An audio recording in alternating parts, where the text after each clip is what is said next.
Buenas tardes, chicos. Vamos a hacer clases de Fundamentos de Informática para Ingeniería Naval y Gabinete de Informática 1 para Ingeniería Pesquera.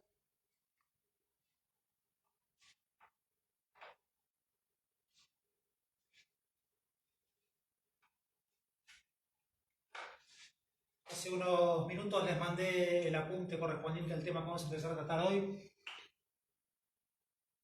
Vamos a ver en cuántas clases lo desarrollamos, pero yo calculo que en 2 o 3 clases lo terminamos el tema. El tema que vamos a ver es el de redes de computadoras.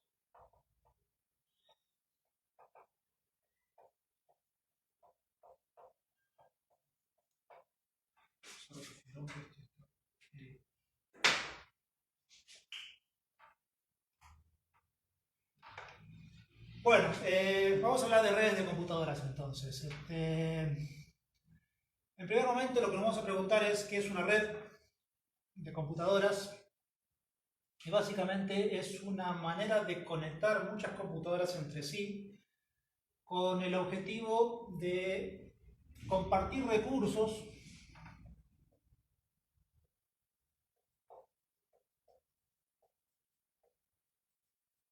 Cuando hablamos de recursos, estamos hablando de, sobre todo, hardware. O sea, por ejemplo, queremos compartir una impresora en común entre varias computadoras.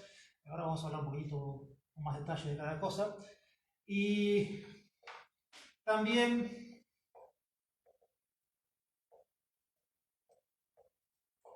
intercambiar y compartir también información. Entonces, estos son los dos usos más importantes. Dentro, por ejemplo, de las cosas que también se usan en una red, por ejemplo, podemos hablar de para comunicarse entre diferentes, ya sea computadoras o usuarios a través de las computadoras, pero básicamente eso podría estar englobado dentro de esta segunda categoría, que es intercambiar información a través de la red. Vamos a hablar un poquitito de la historia de las redes de computadoras como para poder entender un poquitito cómo funcionan y por qué funcionan como funcionan las redes de hoy en día. En un primer momento, cuando las computadoras, sobre todo las PC, salieron al mercado, el objetivo fundamental de las computadoras era que las personas que usaran la computadora pudieran hacer cosas sin preocuparse por un entorno de que ni que muchas personas usen una computadora, ni que una persona ni siquiera pudiera hacer muchas cosas con una misma computadora. Y por eso las computadoras llamaban computadoras personales. Las computadoras en ese entonces eran obviamente muy caras, con lo cual a la hora de que las personas utilizaran una computadora, primero habría que tener la capacidad de comprarla y no era una cosa tan difundida entre montones de personas. Y cuando había necesidades de que hubiera más personas utilizando una misma cosa, en general estábamos hablando de empresas que tenían en su poder o una computadora de otro tipo que no sea una computadora personal. En ese caso teníamos computadoras que eran grandes, incluso eran grandes físicamente, eran armatostes importantes, que tenían en general un proceso de cómputo centralizado y a lo mejor varios puestos de trabajo en distintas oficinas o en distintos puntos de cada persona, donde hubiera personas trabajando, que todas tenían acceso a una misma computadora a través de, por ejemplo, terminales. O sea, era una manera de conectarse las cosas. Teníamos una persona que tenía delante suyo una pantalla y un teclado para escribir, y ese teclado en realidad no tenía una computadora en sí mismo, sino que esas dos cosas no hacían nada más que conectarse con la computadora principal, donde la computadora principal era la que realmente hacía las cosas. Entonces, los usuarios tenían acceso a una única computadora a través de diferentes pantallas, ¿sí? Como les digo, se llamaban terminales, con lo cual si tenían que hacer trabajos en común, el trabajo estaba centralizado en esa computadora y la gente utilizaba esas cosas ahí mismo. Esas computadoras ya de por sí eran carísimas, pero carísimas, o sea, inaccesibles para una persona normal, y de a poquito empezaron a surgir alternativas. como las computadoras personales empezaron a bajar de precio, ya no era tan inaccesible tener una computadora personal, incluso podías hasta llegar a tener 2 computadoras en tu casa, obviamente hoy tenemos muchas más que 2. ¿Alguien hace una pregunta? Sí, como una especie de servidor. Sí, algo así, no era exactamente, es un servidor. Acá preguntan como una especie de, si era como una especie de servidor. El concepto de servidor ahora lo vamos a aclarar un poquitito, sí que podría ser un poquito una especie de servidor, pero el servidor es una computadora que da un servicio. Un servicio puede ser de distinto tipo, o sea, un acceso a determinado tipo de un repositorio de archivos para donde están todos los archivos comunes, o un servicio de decir, bueno, yo me ocupo de administrar las impresoras de la empresa y entonces el que tiene que imprimir, el servidor se encarga de ser un servidor de impresión y atiende a los eventuales usuarios que necesitan imprimir. Pero ya ahora vamos a entender un poquito más el concepto de servidor, lo vamos a hablar en un ratito. Pero les estaba diciendo, entonces empezaron a surgir la posibilidad de tener computadoras baratas.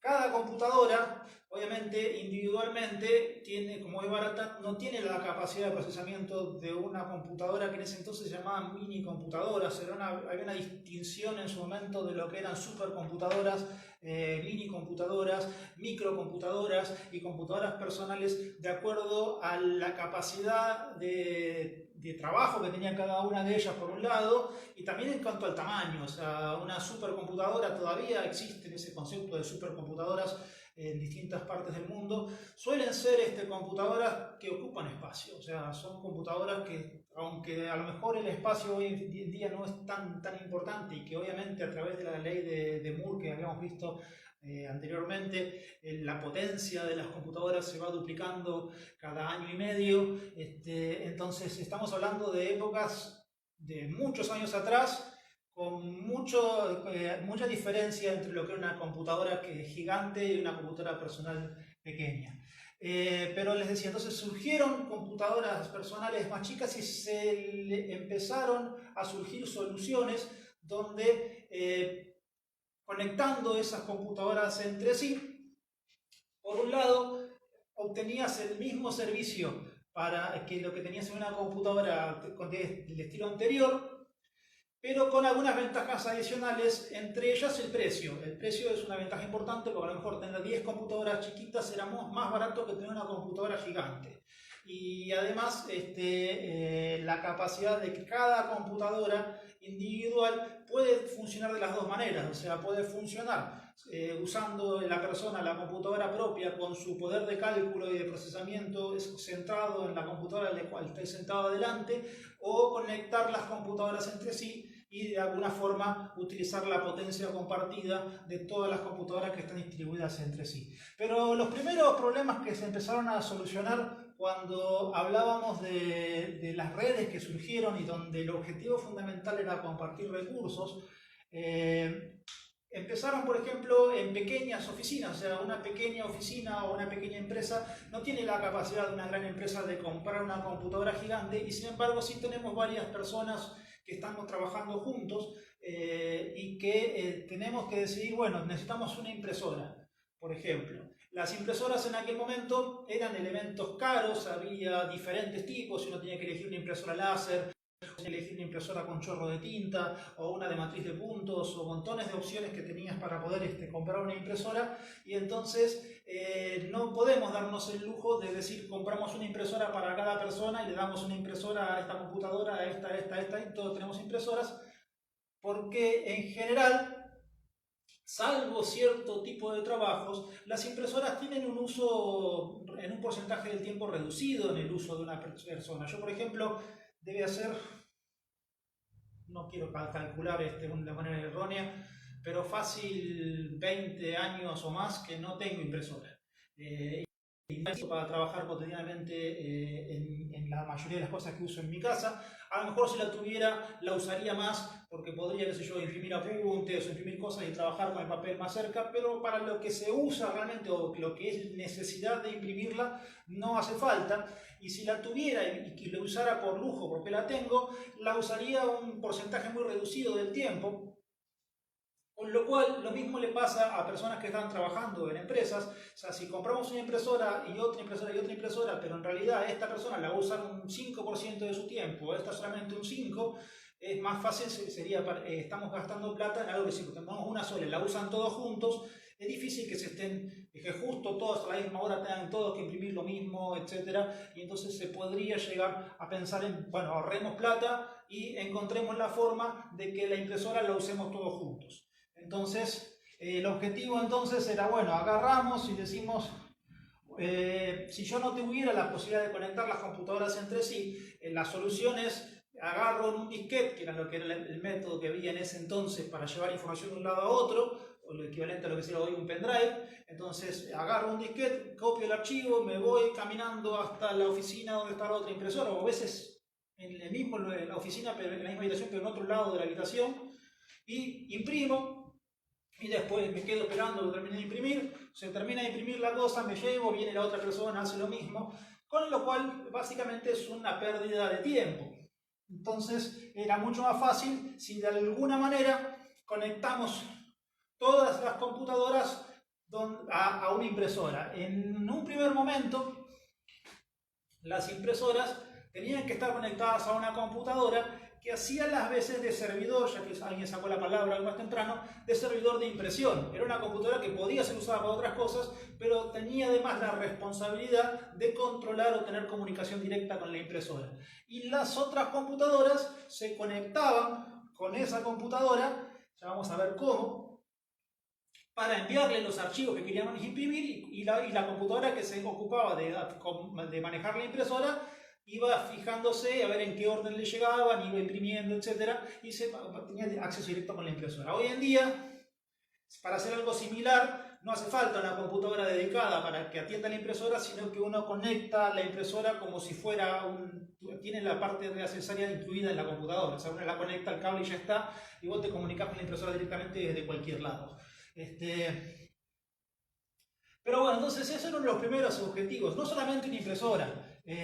Había otro tipo de cosas, por ejemplo, había cosas caras como decir, necesito grabar CDs, donde las primeras grabadoras de CDs eran carísimas y uno necesito grabar, hacer un backup de información en un CD. Y compraban en la empresa una sola grabadora de CD que la ponen en una sola computadora, y también si yo quiero grabarla, tengo que mandarle la información a esa computadora que es la que tiene la grabadora de CDs.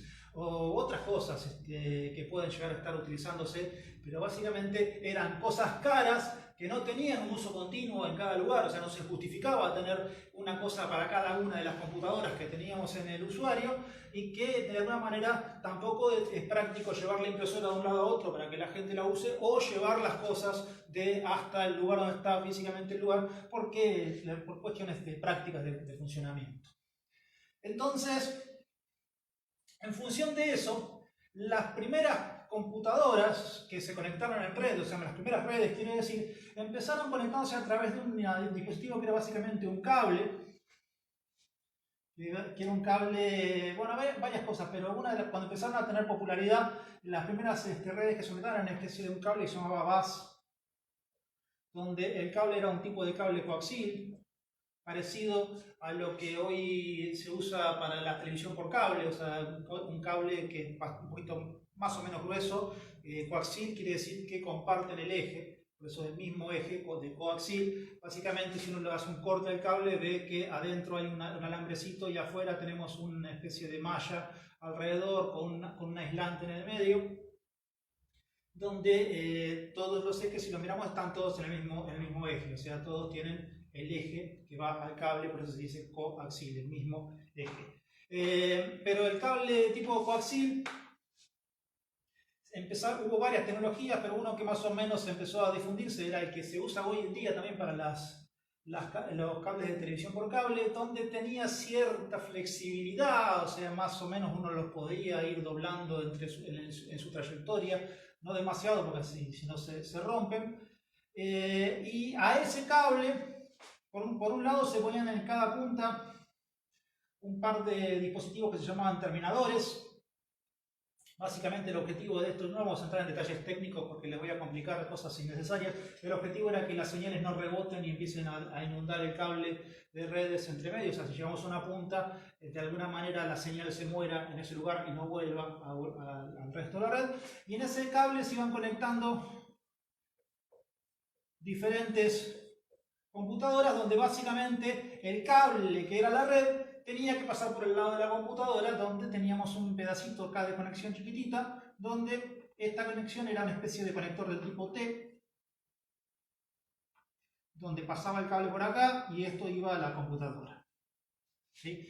Entonces esta era la manera en la cual se conectaba, donde para poder conectar las computadoras de esta manera, cada computadora tenía que tener dentro del hardware cosas que no venían en todas las computadoras y una tenía que, de alguna forma tenía que ponérselo de manera adicional, quiero decir, o sea, tenías que comprar un dispositivo para poder conectarla a la red que se llama casualmente placa de red.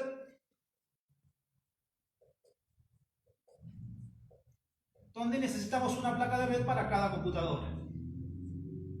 Entonces la placa de red tenía en la parte de atrás un conector justo como para que se conecte este conector T al cual se le hacía llegar el cable, donde el cable iba desde donde empezaba el cable, pasaba por una computadora, iba hasta la otra, pasaba y así íbamos teniendo todo el problema, todas las maneras de conectarse actualmente. Este pedazo de cable en total con todas las computadoras tenía una longitud limitada, o sea, no podíamos hacer un cable todo lo largo que quisiéramos. No me acuerdo con exactitud cuánto era, pero andaba más o menos en el orden de los 100, 150 metros de distancia total que tenía el cable a lo largo. Y de acuerdo a la cantidad, a la manera de conectarse a las computadoras, vamos a ver cómo se comunicaban las computadoras entre sí. Más o menos la capacidad máxima de computadoras que podíamos conectar en una red de este tipo andaba en el orden de las 20, 30 computadoras. O sea, más computadoras hacían que la red se vuelva bastante torpe en su manera de funcionar por el hecho de muchas computadoras queriendo comunicarse con otras al mismo tiempo. Y ya vamos a ver cómo resolvían ese problema. Esta red tenía como dificultades el hecho de que si el cable por acá se dañaba, toda la red dejaba de funcionar. Entonces, si yo tenía un problema acá en una partecita del cable por el hecho de que a la hora de limpiar la oficina corría el cable de un lugar a otro, el cable empezaba a tener desgastes, se empezaba a tener cortes internos, dejaba de funcionar, toda la red dejaba de funcionar. Generalmente, incluso hoy en día esto es válido, más del 90% de los problemas de redes son por culpa de los cables. En general esto es así, o sea, si alguna red, incluso si a ustedes se les cae internet, la mayoría de las culpas de que no ande internet es por culpa de los cables de mierda viejos que tienen colgados en el barrio la gente que les hace llegar el servicio a ustedes. Entonces la mayoría de los problemas por los cuales las redes no andan son culpa de que el cable está viejo, dañado o algún otro problema de humedad o alguna cosa que pueda llegar a estar teniendo problemas. Pero entonces, en general la red en este dispositivo que teníamos en este momento sufría esos problemas de que en cualquier parte de la red que no andara, ya la red completa dejaba de funcionar como tal, porque la red ya a partir de ahí ya no podía comunicarse de nada en nada. Por más que incluso uno pudiera pensar que entre estas dos computadoras se podían ver tranquilamente, no era así. O sea, si cualquier partecita del cable que se funcionara ya dejaba de tener problemas, porque la red, al no tener acá el terminador que dejaba, que impedía que las señales reboten, llegaba una señal acá, ya empezaba a rebotar, ensuciaba todo y bloqueaba todas las comunicaciones de todo el resto de las computadoras, entonces dejaban de andar las redes en ese caso. Entonces, vamos a ver un poquitito el concepto de cómo se conectan las computadoras en red y vamos a ver cómo se fueron actualizando. Vamos a hacer al revés, les voy a contar cómo son ahora un poquito las redes, porque total esto es lo mismo para lo que les voy a decir con respecto a esto o lo anterior. Estas tecnologías, a medida que fue pasando el tiempo, se reemplazaron. Hoy en día, en vez de tener un cable largo que pasa por todas las computadoras, tenemos un dispositivo de red más chiquitito, más concentrado, donde las computadoras se conectan todas a ese dispositivo de red. Estos cables que ahora son largos desde la computadora al dispositivo de red es el mismo tipo de cable que teníamos antes, solamente cortito desde la computadora al cable largo de la red. Donde el cable largo de la red ahora es cortito y está todo acá.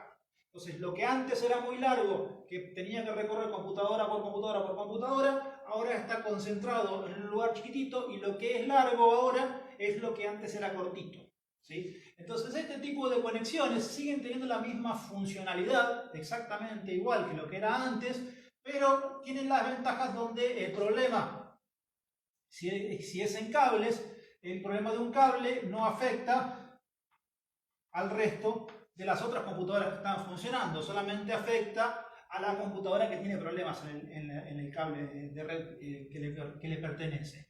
Entonces, de alguna forma, esos problemas dejaron de existir en su momento y se solucionaron de esta manera. Este dispositivo puede ser, hay dos tipos de dispositivos que cumplen con funciones parecidas, pero los más sencillos se denominan hubs, donde la única funcionalidad que tiene el hub es hacer lo que antes se hacía con un cable largo, hacerlo con un dispositivo donde los cables cortitos eran largos ahora y al revés, ¿sí? O sea, no hace eso, no tiene ninguna inteligencia de ningún tipo, porque si una computadora quiere comunicarse con alguna otra, tiene que mandar el mensaje a través de este cable de red, y este dispositivo acá lo que hace, sin pensar, sin tomar decisiones de nada, es enviar el mismo mensaje que lleva a todas las computadoras, inclusive a la que mandó el mensaje. Entonces llega acá y llega la cosa y lo reparte para todas, donde todas van a eventualmente recibir el mensaje y de alguna forma tomarán la decisión, ahora vamos a ver cómo, de ver si la tengo que leer yo o lo tengo que ignorar porque no es para mí, ¿sí? Entonces, si el mensaje es para otra computadora, esta también lo va a recibir y va a darse cuenta que no es para ella y va a tomar la decisión de no darle bola. Entonces, obviamente, de muchas cosas de esto que estamos diciendo, porque esto también funciona así hoy, tienen que tener cuidado, porque ustedes se pueden estar preguntando: ¿por qué no le voy a dar bola al mensaje si no es para mí? O sea, ¿cómo hago yo para tomar una decisión de decir, no, lo voy a leer lo mismo, a ver qué onda? ¿Sí? Eso se puede hacer, incluso en el día de hoy, y es uno de los grandes problemas que existen en, por ejemplo, las redes Wi-Fi públicas, ¿sí? Que ya vamos a ver qué parecidos o qué diferencias tienen con respecto a esto que les estoy hablando. Básicamente, como consecuencia de todo eso, nunca utilicen cosas importantes en una red pública de Wi-Fi, porque cualquiera puede configurar su computadora para leer los mensajes que no le pertenecen. Entonces, ya vamos a hablar específicamente de redes Wi-Fi y vamos a hablar específicamente de cuestiones de seguridad más adelante. Pero para que se entienda, entonces decíamos, el hub es la forma más sencilla de trabajar, donde un mensaje que le lleva lo reparte a todas las computadoras, a todos los cables, y cada computadora tiene la responsabilidad de decidir si me pertenece, o sea, si lo tengo que leer o si no lo tengo que leer. ¿Cómo se hace para tomar esa decisión? O para ver si me pertenece o no. Cada una de estas placas de red tiene un número que se denomina dirección MAC. MAC viene de Media Access Control. Todos estos acrónimos o siglas que yo les estoy poniendo, se los explico en el apunte, así que no hace falta que les escriba acá en el pizarrón qué quiere decir cada cosa.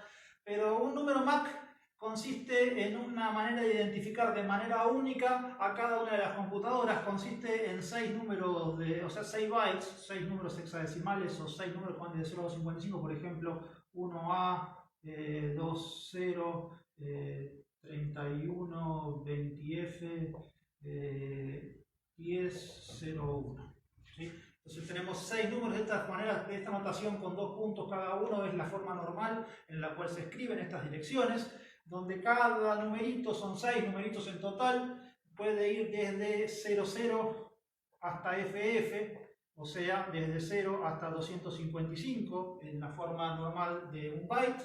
FF es una notación hexadecimal, o sea, base 16. Recuerden de la primera clase que vimos los números hexadecimales van desde el 9, después siguen A, B, C, D, E y F, donde tenemos 10, 11, 12, 13, 14 y 15. Son los posibles dígitos de una base 16. Tenemos 16 dígitos en total, donde cada dígito va desde el 1 al 15. Desde el 0 al 15, quiero decir. Entonces tenemos las distintas maneras de combinar, donde FF es el número más grande que podemos escribir con 2 dígitos hexadecimales, que significa el valor 255 en la notación que estamos acostumbrados todos los días. Entonces, estos números hexadecimales que forman una dirección MAC, la idea de esto es que cada una de las placas tenga MAC distintas. ¿Sí? Entonces, cuando yo tengo que enviar un mensaje de una computadora a otra, básicamente al mensaje lo pongo en una cosa que se denomina paquete, donde el paquete va a tener un encabezado donde, entre otra información, no vamos a entrar en detalles técnicos de qué cosas lleva un paquete, pero vamos a ver lo que sí o sí tenemos que saber. Dentro de la información va la dirección de destino, que es el primer dato del paquete, y el origen. Y después, además de todas las otras informaciones adicionales, los datos que lleva el paquete. Sí, acá obviamente vamos a tener información de control, decir qué longitud tienen los datos, etcétera, un montón de cosas que puede llegar a ver. No vamos a andar en detalles técnicos, pero sí fundamentalmente el destino es la primera información, porque entonces cuando acá me llega el paquete a través del cable, a mí lo primero que me llega es el destino. Si no es para mí, no lo leo. Si es para mí, sí lo leo. ¿Sí? Entonces esa es la forma en la cual la comunicación se resolvía. O sea, un paquete de datos se envía, donde el objetivo de todo esto es que mientras una computadora está enviando un paquete de datos a otra computadora cualquiera de la red, el resto de las computadoras tienen que estar calladitas, ¿sí? O sea, no pueden estar mandando nada a la red, porque cualquier cosa que intente otra computadora mandar, se genera lo que se llama una colisión. Esa colisión destruye toda la información de una o de la otra cosa, porque se chocan los datos entre sí y se genera una interferencia electromagnética importante como para que... No es lo mismo MAC que IP, ya vamos a ver lo que significa la dirección IP. Básicamente se destruyen la información entre sí y entonces se genera lo que se llama una colisión. Una colisión es lo que sucede cuando dos computadoras están tratando de mandar datos al mismo tiempo. Para evitar las colisiones, las primeras redes que tuvieron éxito no eran las únicas maneras de funcionar, y no vamos a entrar en complicaciones para explicarle todas las posibilidades de redes que había en ese entonces, sino que vamos a usar las que se usan hoy en día, porque esto tiene su historia, existieron en su momento y son las que se popularizaron y se siguen usando hoy. Las redes que están ahora usan una tecnología que se denomina comercialmente Ethernet y que usaban una tecnología que se denomina CSCD. CSCD quiere decir Carrier Sense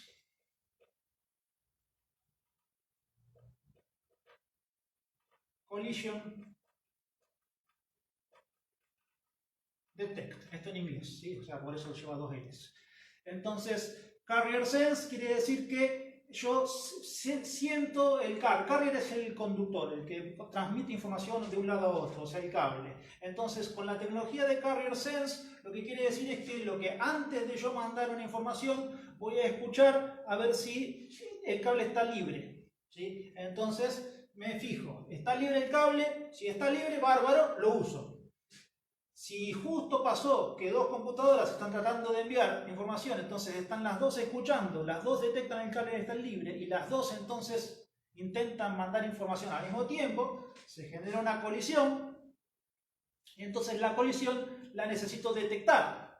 Entonces, escucho primero, si escucho y está libre, mando. Si a pesar de haber mandado previo a escuchar, puede pasar que otra haga lo mismo, se va a generar una colisión, entonces lo que tengo que hacer es detectarla. Cuando detecto la colisión la van a detectar las dos computadoras que están enviando, y entonces se van a dejar de enviar, van a esperar un tiempito aleatorio, diferente, porque es al azar, cada una va a intentar reenviar. Obviamente, eso en el medio puede pasar que justo otra computadora también intente hacer lo mismo, pero eventualmente en algún momento, por medio de los mecanismos de esperas que tiene cada uno de los intentos de enviar paquetes, los paquetes terminan enviándose todos con éxito, y más o menos una red que está muy congestionada, que está cargadísima de computadoras conectadas entre sí, ya vamos a ver cómo se pueden conectar, cambiar tantas, pero más o menos con esta tecnología el 60-70% del tiempo se están produciendo comunicaciones con éxito. ¿Sí? O sea, obviamente hay un 30% del tiempo generándose colisiones, pero eso no pasa salvo que haya muchas computadoras conectadas entre sí. Eventualmente se reemplazaron los hubs por unos dispositivos que se usan más hoy en día. Hoy los hubs ya casi no se usan nunca, pero es básicamente lo mismo. En vez de tener un hub, hoy se utiliza un dispositivo que se denomina switch. Un switch tiene un poquitito más de inteligencia que lo que era un hub, porque eventualmente cuando recibe un mensaje de una computadora que quiere mandarle un mensaje a otra, como el switch no sabe dónde está la otra computadora, ya por empezar, en vez de enviárselo a todas a la vez, se lo envía a todas las demás. O sea, a la que lo mandó ya no se lo manda, porque obviamente no se va a querer comunicar con sí misma. Entonces yo le mando el mensaje y se lo mando a todas las computadoras, menos a la que mandó. La que conteste va a contestar por uno de los cables de conexión, y entonces en función de las direcciones de destino y de origen, cuando la siguiente vez que intente mandarle a esta computadora una computadora a esta que ya contestó, ya no se la envía a todas, se la envía solamente a la computadora que tiene que recibir el mensaje. O sea, una vez que ya conozco qué computadora está conectada en cada cosa, los switches tienen tablas internas que van asociando cuál es la computadora que está conectada en cada uno de los cablecitos por medio de esta dirección. Entonces guarda la dirección MAC de cada computadora en una memoria interna que tiene el switch, y en función de eso decide la comunicación, con lo cual podría incluso pasar que esta computadora esté conectándose con esta y esta con esta sin que haya colisiones. ¿Por qué? Porque el switch manda de esto a esta a través de los cables que corresponden sin influir con lo que pasa con las otras, y las otras dos se van comunicando sin problemas, y entonces el tiempo que demora una toma de decisiones que requiere un procesamiento interno acá en el switch, que en vez de simplemente mandarla a todos lados sin pensar, se compensa con la velocidad de comunicación en general porque hay menos colisiones. Sigue existiendo la posibilidad de que haya colisiones, porque sigue la posibilidad de que haya dos computadoras que sigan transmitiendo al mismo tiempo y que justo lleguen la comunicación al switch, etc. Pero tienen otra repercusión y otra forma de resolverse más eficiente. Pero bueno,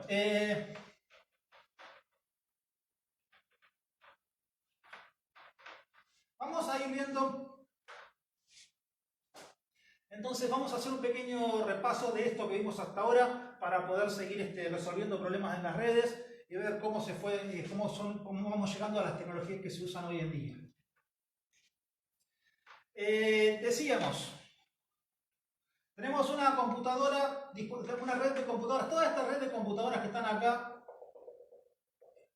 como están conectadas todas generalmente en la misma habitación, se las suele denominar LAN. LAN quiere decir Local Area Network.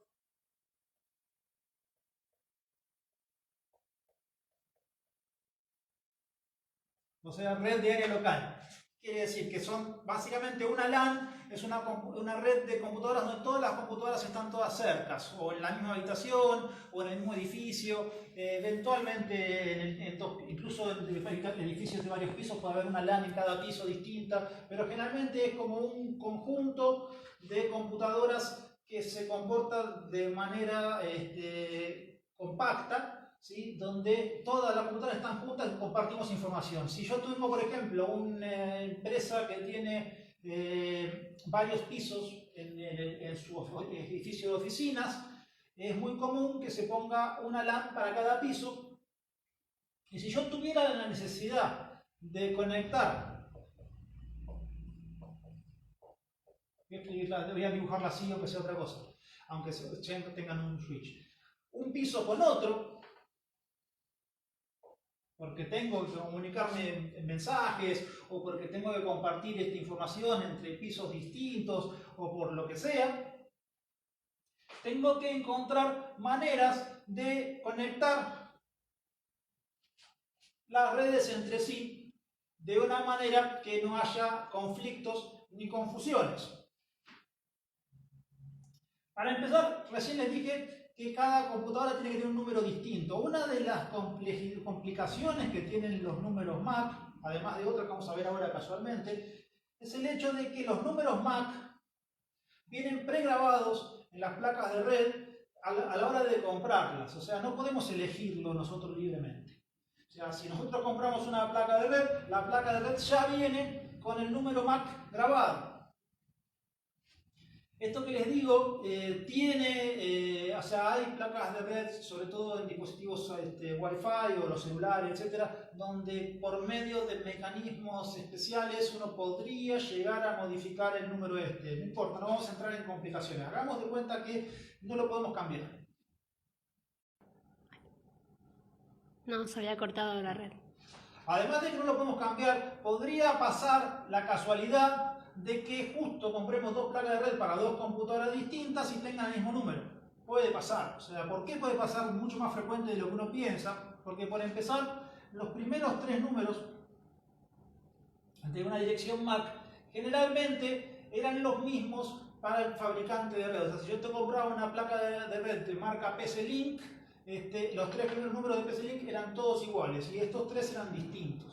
¿Sí? Con lo cual ya la cantidad eventual de placas PC-Link que la PC-Link puede vender, ya solamente puede haber todas distintas y en algún momento van a repetirse, porque obviamente no hay solamente esta cantidad de computadoras posibles en el mundo.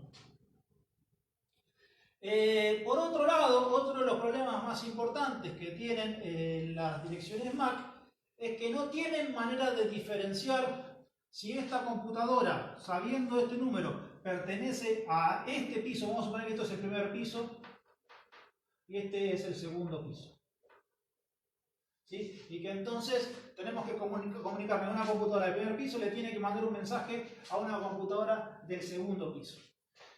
¿Cómo pasa esto? Si yo tengo las direcciones estas que están acá, MAC, como manera de diferenciar esta computadora de esta, de este y de todas las computadoras de todos los pisos distintos, y además, ¿cómo hago yo para saber dónde está? No tengo forma, eventualmente, por este número, de saber si tengo que mandar un mensaje no solamente al segundo, sino al tercero, al cuarto, al quinto, a todos los pisos, para ver en dónde está la computadora a la cual yo le tengo que mandar el mensaje. Sino que además va a haber muchas computadoras haciendo lo mismo y entonces si yo tengo que mandar un mensaje entre esta computadora y esta nomás y yo lo único que tendría que hacer es solamente ver entre estas dos computadoras, como este dispositivo no sabe todavía si esta computadora está en este piso, le manda a todos los pisos y se genera una confusión importante. Entonces, obviamente, el problema que tiene eso es que este número no puede ser usado para comunicaciones entre redes diferentes. ¿Sí? Solamente sirve el número MAC para comunicaciones entre redes que están en la misma LAN. ¿Sí? Entonces, si yo tengo que comunicarme dos computadoras distintas, además voy a necesitar entonces otra tecnología distinta, porque necesito poder identificar de alguna manera en cuál de las redes LAN, o sea, voy a tener una LAN 1 acá y acá voy a tener una LAN 2, en cuál de las redes LAN está la computadora a la cual yo le quiero mandar el mensaje. Entonces, vamos a ir resolviendo este problema por partes. Primero,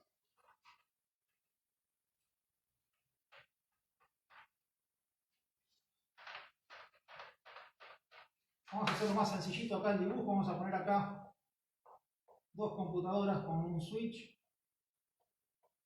Y acá eventualmente otras dos computadoras con otro switch. ¿Sí?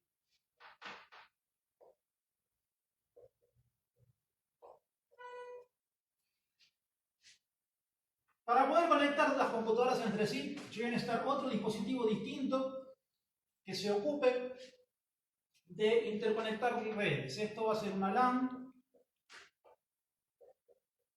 y esto va a ser otra. Este dispositivo que se encarga de poder comunicarse y poder identificar tiene que tener la capacidad de identificar redes diferentes y tiene otro nombre especial que se denomina router.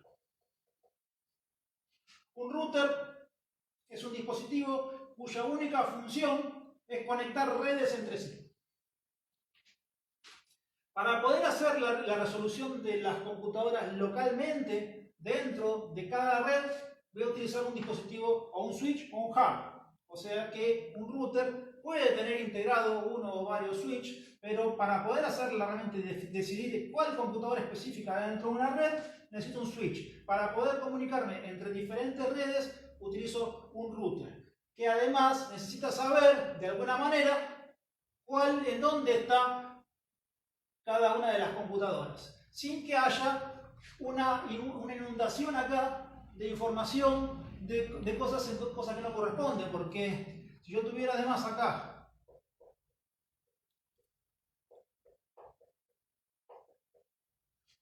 otra LAN y la lógica de comunicación la uso a través de un switch que inunda todas las redes, no me sirve este mecanismo. Lo que tiene que hacer esto es, el mensaje tiene que llegar a cierto punto, ya vamos a ver cómo, ese punto darse cuenta de que el mensaje pertenece a una red diferente de esta, por lo tanto mandarlo a este dispositivo y este dispositivo de alguna forma tomar la decisión si lo tiene que mandar para acá o si lo tiene que mandar para acá, pero no lo manda a todos lados a la vez. ¿Sí? Entonces, en función de eso se toma la decisión y llega el mensaje a la computadora que eventualmente es la que le tiene que llegar el mensaje. Para poder tomar esas decisiones, se implementó una serie de dispositivos, de protocolos, quiero decir, que entran todos en un conjunto, de protocolos que se denominan en conjunto TCP/IP. TCP/IP es el protocolo, o es un conjunto de protocolos en realidad, que son los que hoy en día gobiernan todo lo que nosotros conocemos como Internet. Entonces, esto quiere decir Transmission Control Protocol. Internet Protocol es una pila de montones de protocolos trabajando juntos. TCP/IP, dentro de las cosas que implementa, a un nivel superior, porque esto sigue existiendo, o sea, cada una de las computadoras tiene una dirección MAC, etcétera, cada una de las computadoras, se le incorpora a cada computadora otra dirección para poder identificarla de manera única, que se denomina dirección IP.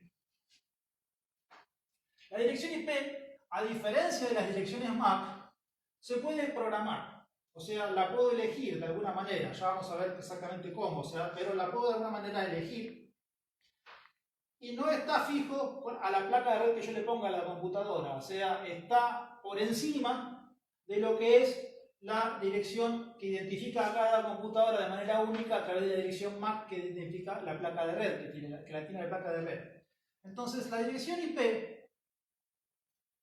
tiene, además, por la manera de trabajar, vamos a hablar un poquito de lo que es la IP, ¿no? Les voy a contar un poquito de qué se trata y después veo cómo lo resuelve. Pero la dirección IP tiene dos partes. Una que dice cuál es la red a la que pertenece la computadora y otra cuál es la computadora dentro de esa red. Entonces, con la información que dice cuál es la red, yo decido acá para dónde tengo que mandar el mensaje.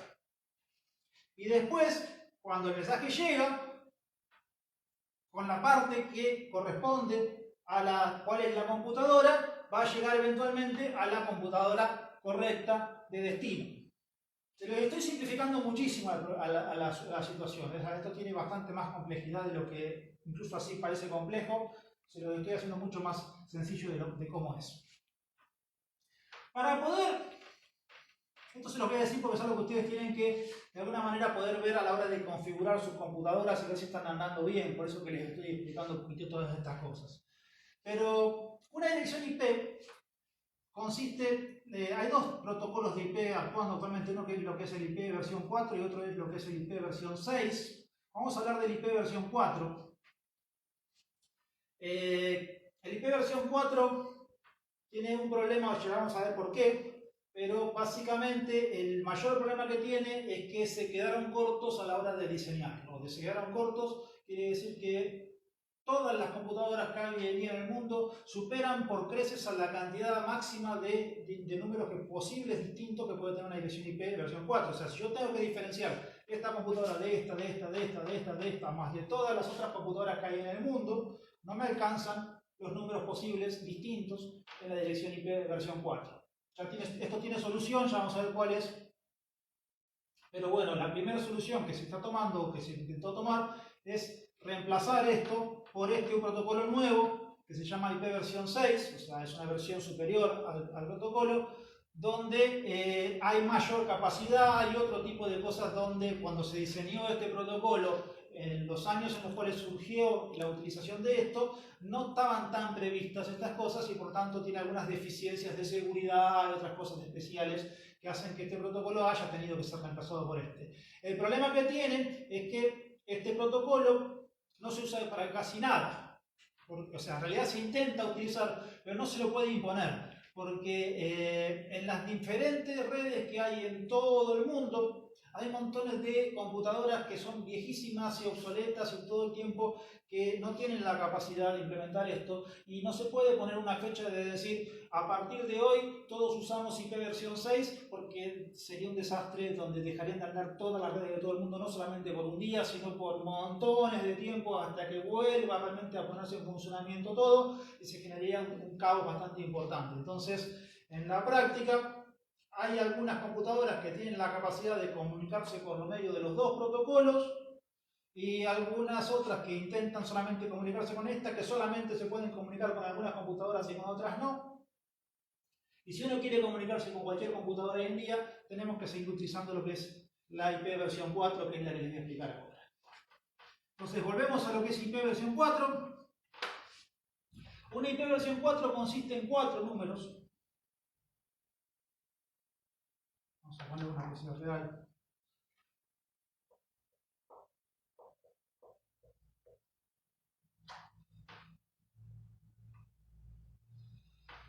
Cada uno de estos números es un byte que puede ir entre 0 y 255. ¿Sí? No todos los números se pueden utilizar, entonces esto puede ir desde el número 0.0.00 el máximo hasta 255.255.255.255.255, que es el número más grande de todos los números IP. El número más bajito es el 0, el número más alto es 255.255.255.255. Se escriben así, por medio de un punto y escrito en forma decimal cada uno de estos números que están acá. Estos números,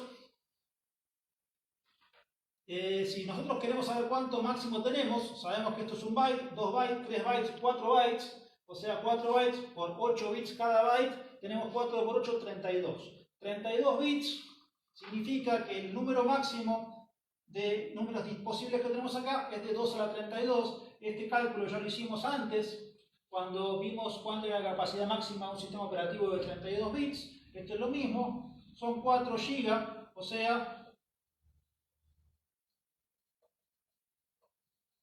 más o menos 4.000 millones de computadoras, más, pero no importa, alrededor de eso, 4.000 millones de computadoras. 4.000 millones de computadoras, si nosotros decimos, parece mucho, a los que diseñaron los protocolos en su momento era mucho, ¿cuántas personas tenemos hoy en el mundo? Más o menos, a grosso modo, debe haber unas 6-7 mil millones de personas hoy en el mundo. Estamos con una superpoblación importante, a lo mejor algunos se mueren de coronavirus y quedamos un poquito menos, pero igual el coronavirus no mata a tanta gente, o sea, no vino Thanos todavía a partir por la mitad a todos, sino que está el coronavirus solamente, que es un tanitos chiquitito, matando a algunas de estas personas que están acá. Pero si cada una de las personas que queden después del coronavirus tiene solamente una computadora cada uno, o sea, poner que sean 6.000 millones de personas, vamos a necesitar 6.000 millones de diferentes direcciones IP para poder conectarnos todos entre sí. Ya no hay. Lo máximo son 4.000 millones. Entonces el número IP tiene esas dificultades a la hora de usarse. Por eso es que se intentó reemplazar por el IP versión 6. Pero bueno, vamos a seguir viendo. Voy a borrarle la red 3 acá, si puedo trabajar en el pizarrón. ¿Cuál es la fundamentación más importante de la ventaja? Porque fíjense que con MAC teníamos 6. O sea que teníamos mayor cantidad todavía con MAC que con lo que era una dirección IP. Y sin embargo se utiliza la IP para conectarse redes entre sí. O sea que en teoría, con la dirección MAC tendríamos mayor cantidad de computadoras posibles en una LAN que en todas las LAN juntas del mundo. Es una contradicción importante, pero que bueno, tiene sus ventajas. Una dirección IP tiene que funcionar sí o sí con una cosa que se llama máscara de subred. Fíjense que sin esto no tiene sentido. Hacen falta los dos números. O sea, básicamente una máscara de subred es otro número. Andamos con el tiempo. Estamos medio cortitos de tiempo. Les explico esto y cerramos acá. Una máscara de subred es otro número también de 4 bytes. Que tiene más o menos esta forma. En las máscaras más comunes que ustedes van a ver que dice 255.255.255.0. No son todas iguales las máscaras de subred. Lo que está diciendo esta máscara de subred, esto lo tenemos que interpretar como algo binario. El 255 es 1, 1, 1, 1, 1, 1, 1, 1, punto lo mismo, 1.11.1.0000000 del 0.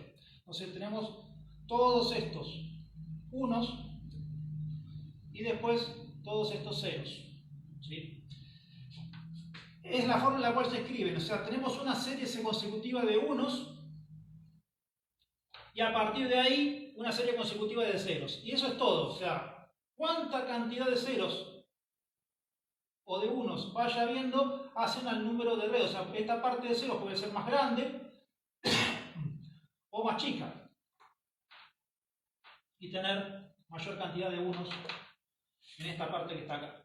Entonces, de acuerdo a la cantidad de unos que hacen, se pasa esto a un número decimal y se transforma en esto, donde en la práctica les voy a hacer esto más sencillo, porque acá claramente estos tres primeros bytes son todos unos y este 0, con lo cual este hace un cálculo mucho más fácil de hacerse. Lo que hace esto es que todo lo que es 1, y en este caso coinciden los tres primeros bytes que están enmascarados por esta máscara. Están enmascarados significa que les pongo encima un número con el otro y lo que tapa en los unos está tapado de alguna manera y pertenece a una parte de la dirección IP, y lo que tapan los ceros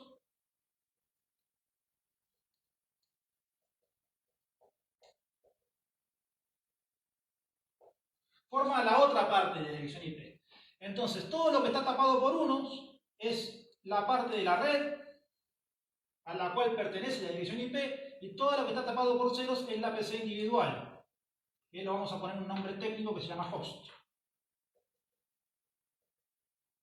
Entonces, la parte de unos es la que lee el router para poder decidir cuál red es la que está en la computadora. Entonces, todas las computadoras que están acá, en una misma red, tienen que tener toda la parte de unos iguales, porque todas pertenecen a la misma red. Entonces, vamos a hacer un ejemplo para que se entienda. Vamos a suponer que esta es la red 10.0.0, vamos a suponer .x, y esta es la red 10.0.1.x. ¿Sí? Entonces, todas estas computadoras que están acá tienen una dirección IP que empieza con 10.0.0. Por ejemplo, esta, ponerle que sea la .5 y pónganle que esta sea la .17. ¿Sí? Todas tienen 10.0.0.0, todas. Todas las que están acá pertenecen a la red 10.0.1.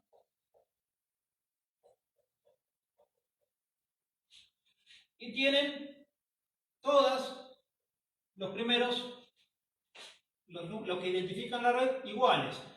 El último número, que es en este caso porque la máscara de su red, vamos a suponer que en todos casos es 255.255.255.0. Entonces la parte de los ceros es la parte que tiene que ser distinta entre cada una de las computadoras de la red. La parte de los unos en las computadoras de la red, de la misma red, tienen que ser iguales. ¿Sí? Entonces, toda esta parte tiene que ser igual en todas las computadoras que están en la misma red. Y esta parte que está acá tiene que ser distinta en todas las computadoras que están en la misma red. Entonces, de esta forma, yo puedo identificar cuál es la red a la cual me pertenece el destino posible de la computadora y decidir si pertenece a la misma red. Ni siquiera le pregunto al router, porque yo ya sé que 10.0.0 es de esta misma red, me comunico localmente, y si es de otra red, ni siquiera trato de mandársela a otra computadora, sino que directamente se la mando al router, y el router decide a ver a dónde se la manda. ¿Sí? Entonces, de esta forma, por medio de este dispositivo que está acá, que es un dispositivo que es la máscara de su red, donde los dos números sí o sí tienen que estar juntos, para poder saber qué parte tengo que leer, para ver si tengo que mandarlo de un lado a otro. Entonces, de esta forma, yo identifico, puedo hacer estas comunicaciones entre diferentes redes. Por eso es que este protocolo se llama Internet, que quiere decir entre redes. ¿Sí? Porque es para comunicar redes diferentes entre sí. Entonces, yo hablo entre distintas redes, donde cada una de las redes es una red local, y esta es la manera entre redes de poder comunicarme de una red a otra. ¿Sí? Entonces, eso es la forma en la cual el protocolo IP funciona. Por una cuestión de tiempo vamos a dejar acá. Después les explico más cosas en la clase que viene. Nos vemos, chicos. Hasta el próximo.